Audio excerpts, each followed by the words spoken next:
Hi hello welcome to wise monkeys media. నేను మీ Srujan. So మనము ఇందాక నుంచి మాట్లాడుకుంటున్నాం కదా అయోధ్య గురించి. సో మనము ప్రతి రాష్ట్రం వాళ్ళతో మాట్లాడుతున్నాము. సో మన రాష్ట్రం వాళ్ళు, మన తెలుగు వాళ్ళు ఈరోజు అయితే మనకి ఇక్కడ అయోధ్యలో కనపడ్డారు. సార్ నమస్కారం అండి. జై శ్రీరామ్ అండి. జై శ్రీరామ్. ఎక్కడి నుంచి సార్? మాది Telangana state, Adilabad district, Nirmal. Okay, మీ వయసు చూస్తేనేమో 25 నుంచి 28 లోపు ఉన్నట్టే ఉంది. అంతే అవునండి. 25 అవునండి. ఓకే, ఎలా వచ్చారు సార్ ఇక్కడికి? నేను పాదయాత్ర అండి, దాదాపు పాదయాత్ర. అవునండి, పాదయాత్ర దాదాపు ఈయన పాదయాత్ర సుదీర్ఘమైన పాదయాత్ర 900 పైన కిలోమీటర్లు, దాదాపు 33 రోజులు నాకు ఈ అయోధ్య చేరుకోవడానికి సమయం పట్టింది. అట్లా ఎన్ని రోజులండి? 33 రోజులు పట్టింది. ఓకే, 33 రోజులు అయోధ్య చేరుకోవడానికి సమయం పట్టింది. పాదయాత్ర ఇంత చలిలో కూడా మీరు 33 రోజులు అంటే ఎలా అండి, ఎలా గడిచింది అసలు? వాస్తవం, ఇది వాస్తవం. ఈ ప్రతి ఒక్కరికి నేను చెప్పాలా, మనం ఏదో అనుకుంటున్నాం, కానీ మనము మన ఇంటి నుంచి, మన గ్రామం నుంచి ఈ భారతదేశ స్వేచ్ఛను వీల్చాలంటే ఖచ్చితంగా ఏదో మనము కావాలని బయటికి వెళ్ళాలి. నేను అట్లానే నా రాముడి, ఈ శ్రీరాముడి అయోధ్య చూడాలనే నా ఇంటి నుంచి నేను బయటకు వచ్చిన.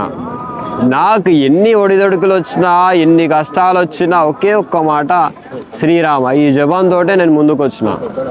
అట్లా ఏ రోజు కూడా నాకు నిజము ఈ దేశాల్లో నేను తెలంగాణ నుంచి మధ్యప్రదేశ్ నుంచి యూపీ, అనేక దాదాపు 3-4 రాష్ట్రాలు ఇట్లా దాటుకుంటూ వచ్చినా కానీ ఏ ఒక్కరోజు కూడా నాకు ఏ రాష్ట్రాల్లో ఏ ఒక్క ప్రజలు కూడా నాకు ఇబ్బంది పెట్టాలి.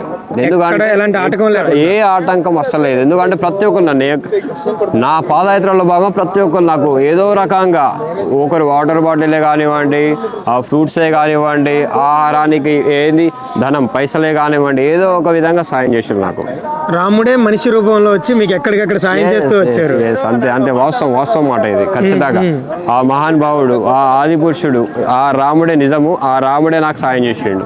500 సంవత్సరాల నాటి మన రాముడి చరిత్ర ఇదే రామ మందిరం కోసం ఎంతో పోరాడి కష్టపడి మళ్ళీ మన రాముడు పుట్టింటికి రాముడిని తీసుకొచ్చాం, అయోధ్య నగరానికి మళ్ళీ తీసుకొచ్చాము. మీకు ఎలా అనిపిస్తుంది దానికి? రామ మందిరం దర్శనం చేసుకున్నారు ఎందుకు? అవునండి, నిన్న దర్శనం అయిపోయింది నాది. ఏంటంటే కానీ ఒక విషయం చెప్తున్నానండి, మీరు ఏమని అనుకోండి, కానీ నేను ఏ ఒక్క ప్రభుత్వం గురించి మాట మాట్లాడేది, కానీ ఏంటంటే వీరి హయాంలో ఏది సుందరఘట్టం జరిగింది కాబట్టి నేను ఈ విషయాన్ని ముందుకు తీసుకొస్తున్నా.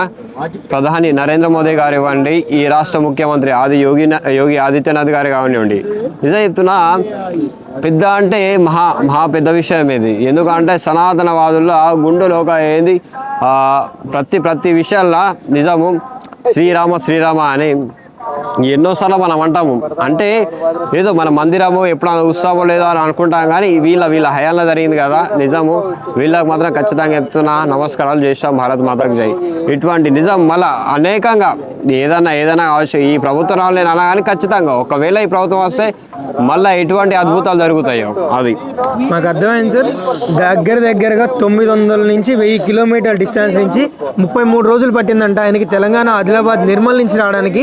మీరు ఆయన కాళ్ళు చూసినట్లయితే ఎంతో ఇబ్బంది పడుతున్నా సరే ఆయన ఆ నొప్పికి కానీ శ్రీరామచంద్రమూర్తి ఆయన్ని ఇక్కడ దాకా తీసుకొచ్చాడు అని చెప్తున్నారు. అంత మనకు చూస్తే కాళ్ళకి బ్లడ్ కూడా వస్తుంది. ఆయన ఏమన్నా అంటే ఒకటే అంటున్నారు, జై శ్రీరామ్. ఆ ఒక్క మాటతోనే ఎలాంటి ప్రాబ్లం ఉన్నా, ఎలాంటి సమస్యలు ఉన్నా ఆయనే బయటికి తీసుకొచ్చారన్నారు.